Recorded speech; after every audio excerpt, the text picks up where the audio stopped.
Students, मैं ईश्वर दत्त, आपका maths का टीचर। आज आपको कराने जा रहा हूँ 3B क्लास 6 का। तो मैं पढ़ लेते क्या कह रहा है ये।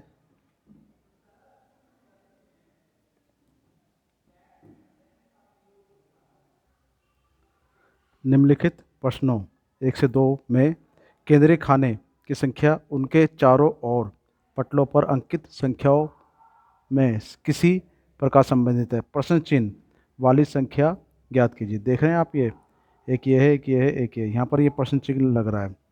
ये सभी आपस में किसी न किसी संबंध से जुड़े हुए हैं।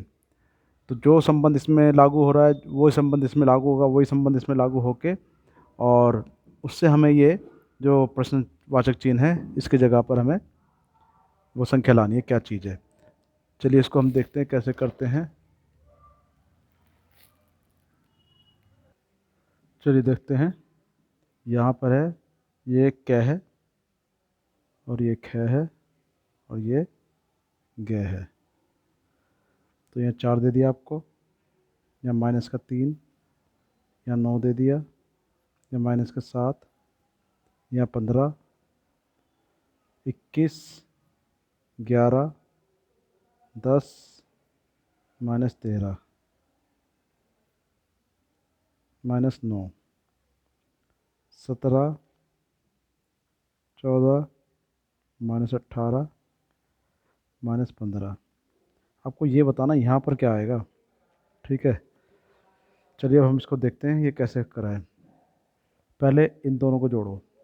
हमने इसको जोड़ा 4 प्लस माइनस का 3, तो ये आएगा 4 माइनस 3, तो ये आ गया 1। इन दोनों को जोड़ के हमारा जो आया है वो आया है 1, ठीक है। इनको प्लस करके आ गया हमारा 1। अब इसको और इसको जोड़ो, तो 15 प्लस माइनस के 7, तो 15 माइनस 7, हमारे पास क्या आया 8। हम देखते हैं कि यहाँ पर हमारा इन दोनों को जोड़ के यहाँ पर आ गया 8। अब 1 को और 8 को अगर हम जोड़ते हैं तो हमारा क्या आ जाएगा, बीच की ये संख्या आ जाएगी 9। और यही नियम लागू होगा इस पर। 21 और 11 को जोड़ लो, 21 और 11 को जोड़ा तो हमारे पास आ गया 32। ऐसे माइनस 9 और माइनस 13 को जोड़ लो, माइनस 9 प्लस माइनस 13, इसको जोड़ें तो क्या आएगा, माइनस का 9 माइनस 13। एक जैसे चिन्ह के जो होते हैं वो जुड़ जाते हैं। तो अगर हम इनको जोड़ें तो कितना आएगा, माइनस का 22, ठीक है। अब इनको जोड़ के तो आ गया 32, ठीक है, और इनको जोड़ के आ गया माइनस का 22। अब अगर इनको आपस में जोड़ ले जाए, 32 प्लस 22, इसको और इसको जोड़ें, देखिए 32 प्लस माइनस का 22, इनको जोड़ने पर हमारे पास क्या आ रहा है, 32 माइनस 22, तो ये आ गया हमारे पास 10। और यही बीच की संख्या है हमारी। यही नियम लागू होगा इस पर, तीसरे वाले पर। देखिए इसमें हम 17 और 15 जोड़ लें, 17 प्लस माइनस 15, 17 माइनस 15 कितना आ गया, 2 आ गया। तो यहाँ तो आ गया हमारा 2, इसको और इसको जोड़ने पर, ठीक है। अब अगर इसको इसको जोड़ दें तो माइनस 18 प्लस 14, तो ये आ गया माइनस का 4, ठीक है। इसको जोड़ते हैं हम तो माइनस का 4, और 2 प्लस माइनस 4 को जोड़ें तो क्या आएगा, 2 माइनस 4, यह आ जाएगा माइनस का 2। तो हमारा बीच में क्या आंसर आएगा, माइनस का 2।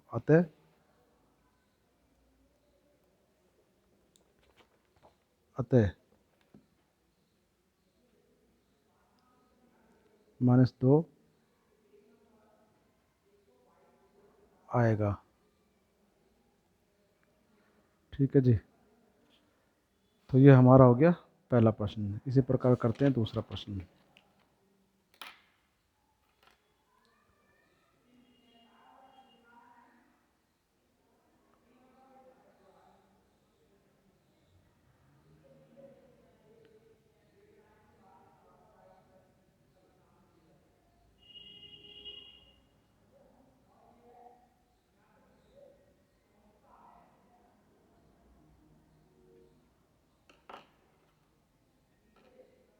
कै ख ग। यहाँ दिया है 15। ये हमारा दूसरा क्वेश्चन है। यहाँ 15 दिया है, 10 दिया है, 11 दिया है, 19 और यहाँ माइनस का 13। 10, 4, 5, 7, 8। चलिए इसमें भी वही नियम लगाने की कोशिश करते हैं। देखते हैं 15 में से 3 गए 12 और इधर आ गया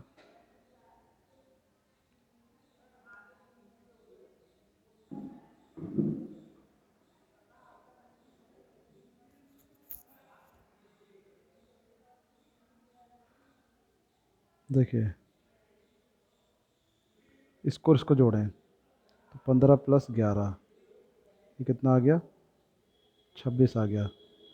और इसको जोड़ लो 19 प्लस माइनस 3 तो 19 माइनस 3 ये आ गया आपका 16।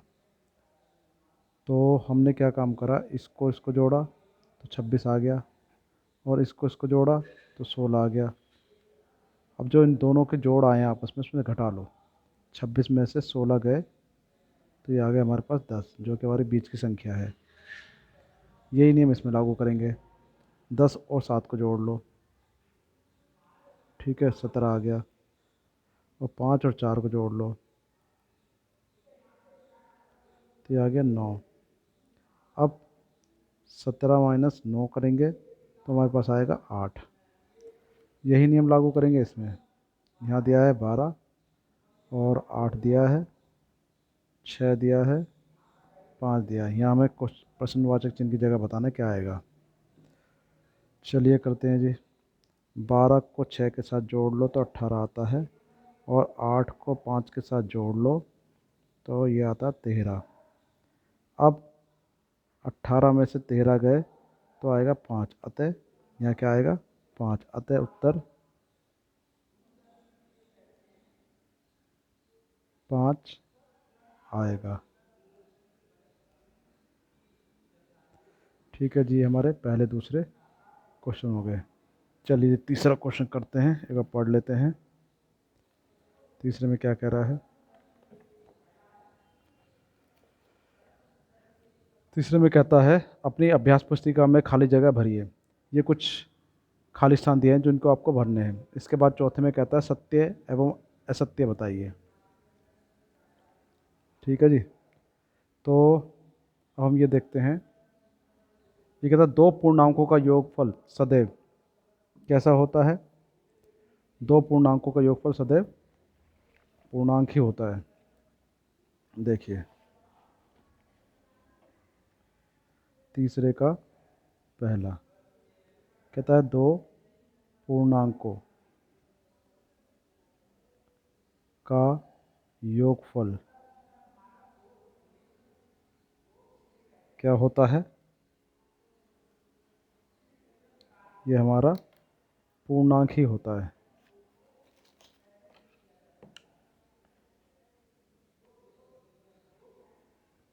पूर्णांक होता है। अब ये कैसे होता है एक बार मैं बता भी दूं आपको। एक पूर्णांक लिए 2 और एक पूर्णांक लिए 3, इनको जोड़ेंगे तो हमारा 5 आया जो कि एक पूर्णांक है। चलिए सेकंड देखते हैं। दो धन पूर्णांकों का योगफल है। दो धन पूर्णांकों का योगफल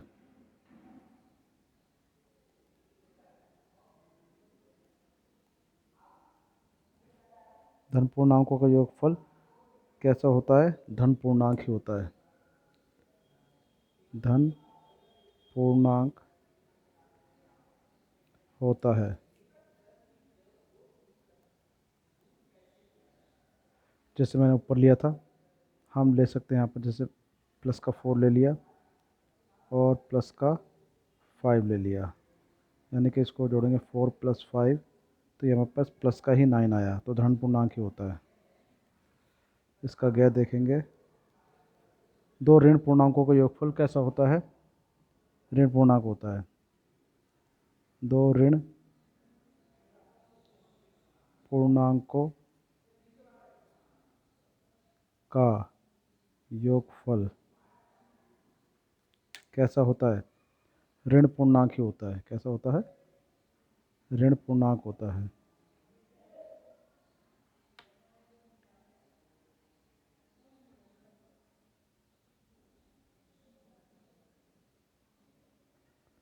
अब ऋण पूर्णांक कैसे होता है? जैसे मान लिया मैंने दिया -3 और +-4, इनको अगर हम जोड़ें तो क्या आएगा? -3 प्लस माइनस माइनस हो जाएगा 4, तो ये -7 है, जो कि एक ऋण पूर्णांक है। ठीक है। अब इसका अगला करते हैं, चौथा। कहता है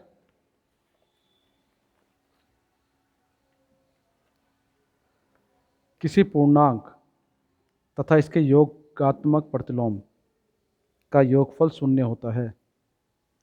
किसी पूर्णांक तथा इसके योगात्मक प्रतिलोम का योगफल 0 होता है। ये बात कैसी है? सत्य है। ये बात हमारी सत्य है। अब ये कैसे सत्य है? कोई भी पूर्णांक ले लो आप। पूर्णांक ले लिया मैंने 3। ठीक है। इसका योगात्मक प्रतिलोम क्या हो गया? -3।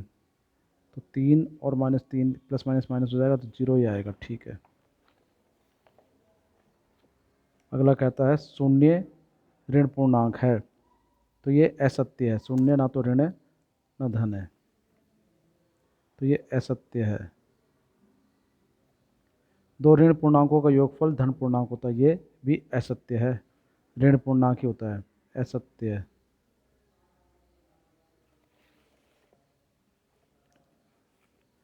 किसी पूर्णांक और शून्य का योगफल उस पूर्णांक के बराबर होता है। तो ये कहता है घ किसी पूर्णांक और शून्य का योगफल उसी पूर्णांक के बराबर होता है। तो घ में ये कैसा है? ये सत्य बात है। पहले तो मैं बता देता हूँ कि ये है सत्य है। ठीक है। अब सत्य कैसे है? कहता है किसी पूर्णांक ले लिया मैंने 3, इसमें शून्य को जोड़ दो तो कितना आएगा? 3 ही आएगा। तो किसी पूर्णांक और शून्य का योगफल उसी पूर्णांक के बराबर है। आप 5 ले लो, इसमें शून्य जोड़ दो तो 5 ही आएगा, वही पूर्णांक आएगा। -4 ले लो, शून्य जोड़ दो तो -4 ही आएगा, उसी पूर्णांक के बराबर होता है। ठीक है। च देखो, च में कहता है एक ऋण और एक धन पूर्णांकों का योगफल सदैव धन पूर्णांक होता है।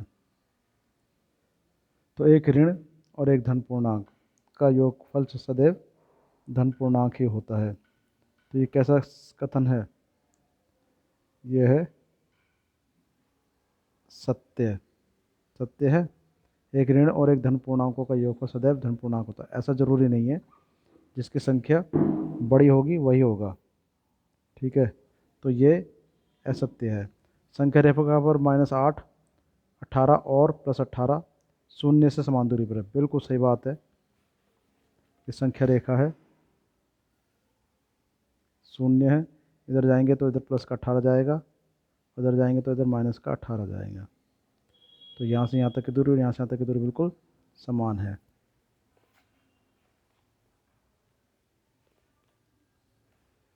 दो धन पूर्णांकों का योगफल सदैव धन पूर्णांक होता है। ये बात बिल्कुल सत्य है।